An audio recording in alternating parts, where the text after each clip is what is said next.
السلام عليكم ورحمة الله وبركاته. بصوا يا جماعة، والعسل الصغير ده موجود معانا، فهو هيصورني دلوقتي الفيديو، دخلة الفيديو، وهو كان قايل لي نفسي اتصور معاه، فانا هنزل لكم العشر دقايق دول. اسمك ايه؟ عمار. عمار. هننزله معانا. يلا بقى امسك التليفون وصورنا يا معلم.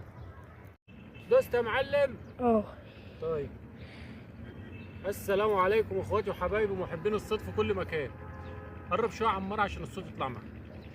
النهارده يا جماعه الواحد طلع يصطاد لوحده، فانا هشرح لكم حاجه وهصور لكم سمك، بس هصور بقى على قد ان انا بصور لوحدي، وهوريكم ان شاء الله. خليك معايا لاخر الفيديو عشان هوريك السمك باذن الله اللي هيطلع. هصور لك العياشه، واسمع الفيديو للاخر عشان اصور لك العياشه بالسمك اللي فيها. ان شاء الله النهارده هيبقى سمك هيكيفكم يعني، عشان بس اوريكم ان هو القصه مش قصه تصوير.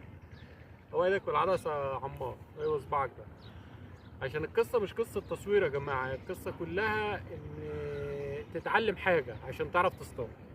بصوا يا جماعه، اهم حاجه بتوزن الرصاصه بتاعتك. يعني في حاجات صغيره عشان تجيب سمك، القصه مش قصه هترمي ده ريم ده مش شغاله الكلام ده، لا، لازم تظبط الشغل بتاعك عشان تاخد سمك. اول حاجه الفله بتاعتك، بص اهي، دي فله بنسميها فله اراجوز، تبقى شكل كده بالظبط. توزنها على الشعر اللي هي اول ما السمكه تاخدها تنزل. تاني حاجه بقى بتكبر الوش بتاعك متر فرده، متر فرده، متر الا ربع، معلش عندي متكعبله شويه، وانا طعمت لكم فرده او عشان اوريكم التطعيم. بس التطعيمه الناس بتستكلف، لازم التطعيمه تكون مداريه السن زي كده.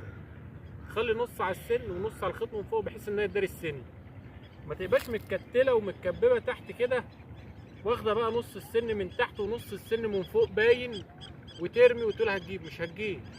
اما الطعميه تتكتل منك في نص السن وتتكبب كده وتعمل زي الكوره، دي تشيلها وترميها وتركب غيرها. كنت عايز اوريكم التطعيم. طيب ما علينا، خلصت كل الكلام ده. طب احنا بنصطاد في ميه جاريه مش ميه واقفه او ميه ماشيه دنجه دنجه زي ما بيقولوا. بتجيب رصاص قشر، ده مهم جدا يا جماعه. رصاص القشر ده بيبقى بالمتر، بتشتريه بالمتر اهو، بنجيبه احنا بالمتر وبتقطعه بالمقص. ملحوظه مهمه جدا يا جماعه، ما تقطعش الرصاص بسنانك عشان هيعمل لك نسبه رصاص في جسمك. في ناس تقول لك يا عم، لا مش يا عم ولا حاجه، تجيب مقص ولا حاجه وتقطع بيه حتت صغيره زي دي كده. تعالى كده يا عمار،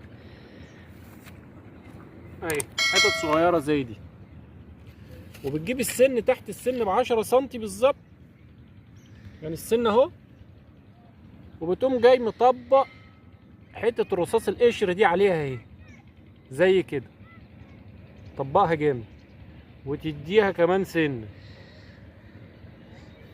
اهي، بتدوس عليها بسنانك زي كده. بص انا اهو، اهو دوس عليها بسنانك عشان ما تطلعش تنزل. يبقى رصاص القشر بتاعك فوق السن ب 10 سم زي كده.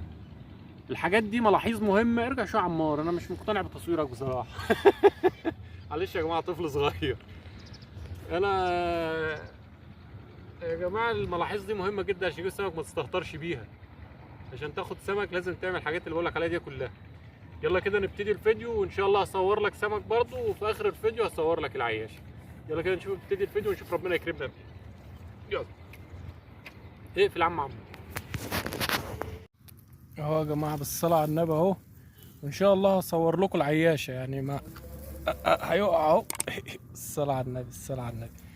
هصور لكم العيشه في الاخر بقى، وانا مش كل سمكه هطلعها اعرف اصورها لكم ان شاء الله. في الاخر هصور لكم العيشه باذن الله. معلش بقى يا جماعه، اعذرونا في التصوير، يعني انا مش عارف اصور لكم السمك من الميه، بس معلش. هو الفيديو ده كده بس عشان معيش حد. يلا. عليك استفسار اكتبوا لنا في الكومنتات. مشكلة مش مشكلة فيديوهات يا جماعة وأعد فيديوهات وخلاص. القصة كلها إنك تاخد معلومة. يعني أهم من السمك اللي أنا مصورهولك ده إن أنا شوية المعلومات اللي في الأول دول مهمين جدا على فكرة، ما استهترش بيهم. طبعا يا جماعة أنا عارف إن هي اللذة كلها في والسمكة بتطلع من المية والفلة وضربة الفلة، بس معلش هو الفيديو ده بس كده عشان إيه، محدش بيصورنا ومحدش معانا، حبيت أصور لكم شوية. ماشي.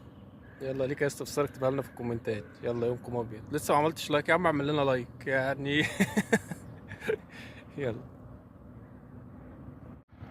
اهو يا جماعه بقى، معلش انا مني بصطاد لوحدي، فهنزل لكم كام سمكه على الشرح اللي انا قلت لك عليه ده اهو. شغل الريم اهو. ليك استفسار عن اي حاجه اكتبها، انا ما ببقاش محضر وانا نازل على الميه انا هقول ايه، فليك استفسار عن اي حاجه اكتبها لي في الكومنتات وانا هرد عليك. هصور لكم يا جماعه العياشه زي ما وعدتكم، بس صلي على النبي كده الاول في قلبك، قول اللهم صل على النبي، وما تنساش اللايك. وادي السمك اللي انا اصطادته النهارده، معلش اعذروني في التصوير. بسم الله الرحمن الرحيم اهو يا جماعه، ادي شغل النهارده اهو بالصلاه على النبي. وفي حاجات حلوه ما صورتها لكوش، يعني مش كل السمك، معنى اللي انا بصور لكم الحاجه مش كل السمك اللي هصطاده هصوره لكم، في حاجات بالصلاه على النبي اهي. يا ساتر معلش بقى التصوير زي الفل زي ما بيقولوا اهي. بصوا يا جماعه اهي، وفي حاجات حلوه يعني. يلا بقى نطلع فوق خالص اهي يا جماعه. العياشه اهي فيها حاجات بالصلاه على النبي اهي، اهيت باينه معاكم اهي ولا مش باينه اهي. فده شغل النهارده، كنت لوحدي واعذروني في التصوير. وما تنساش تدعمنا باللايك، زي ما انت شايف كده ببقى عايز اصطاد واقعد اصور لك وبتاع، وفي سمك بيقع مني عشان اصوره لك.